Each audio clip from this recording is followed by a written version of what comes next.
કાયદો એવું કહે છે ખાલી મેયરને ગાડી આપવાની, અને કાયદામાં કોઈ જગ્યાએ એવું નથી લખ્યું કે 10% હોય તો જ આપવાનું. કારણ કે અહીંયા તો એમના 2 ચૂંટાઈને આવતા હતા તો પણ વિરોધ પક્ષનું પદ આપતા હતા. કયા બોર્ડની અંદર એમને એવું નક્કી કર્યું કે સભામાં ઠરાવ લઈ આવ્યા અને કે ભાઈ 10% હોય તો જ આપવાનું? સભાનો ઠરાવ એ કાયદો નથી, સગવડિયું રાજકારણ છે. અને સગવડિયું રાજકારણ તમે રમતા હોય તો મેયર સિવાય તમે ડેપ્યુટી મેયર કે સ્ટેન્ડિંગ કમિટીના ચેરમેનને આપો. તમે પોતે પદ ઊભા કરી અને ગાડી કોર્પોરેશનના ભાર ઉપર મૂકી દો. વિરોધ પક્ષ તો કાયદેસર મળે, એને નહીં આપી, પણ પેલા 2 નવા પદ ઊભા કર્યા. એક બાજુ તમારા માન્ય સન્માન્ય પ્રધાનમંત્રી એવું કહે છે કે કરકસર કરીને ગાડી નહીં વાપરવાની, અને તમે ગાડી આપી રહ્યા છો.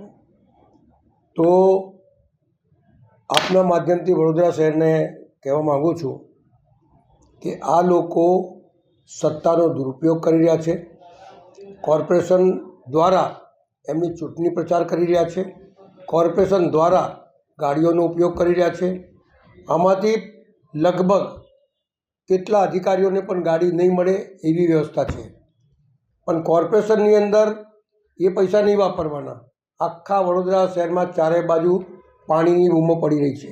ગંદુ પાણી આવે છે, ઓછું પાણી આવે છે, પાણી નથી મળતું, બધું ત્યાંની વાતાવરણ પેદા, નવા તાયફાઓ લઈને આવવાનું. આ ઉદ્ઘાટન, પેલું ઉદ્ઘાટન, ઉદ્ઘાટનમાં બી કોઈ જોગવાઈ નથી. ઉદ્ઘાટન બી કોર્પોરેશન નક્કી કરે એનું ઉદ્ઘાટન થાય. આ તેમનો કોર્પોરેટર બી કરી આવે, ધારાસભ્ય બી કરી આવે, આ કરી આવે. શું તમારા પૈસાથી તમે કરો છો ભાઈ? લોકોના પૈસાથી લોકોને લીધે વાપરવાના છે, નહીં કે તમારી પાર્ટી માટે વાપરવાના છે. આ જે કરી રહ્યા છે એને સખત શબ્દોમાં હું વખોડું છું. અને ખરેખર કાયદાથી ચાલતું હોય અને તમે એવું માનતા હોય કે અમારું પારદર્શક વહીવટ છે, તો પારદર્શક વહીવટ લોકોની સામે બતાડો. ખોટા અત્યારે જો આ વૃક્ષો રોપી રહ્યા છે એનું ખર્ચો શું આવશે શું નહીં એનો કોઈ અંદાજ મૂક્યો છે? એટલે જેને મન ફાવે એવું થઈ રહ્યા છે, પણ વડોદરા શહેરની હાલત બગડી રહી છે. એટલે મારે ના છૂટકે કહેવું પડે છે કે કરકસરની વાત કરતા હોય તો કરકસર લોકોને બતાડો કે અમે આ કરકસર કર્યું છે ને એ પૈસાથી બીજું કામ કરો શહેરના, એ તમારા નગરજનોના હિતમાં, એવું મારું સ્પષ્ટ માનવું છે.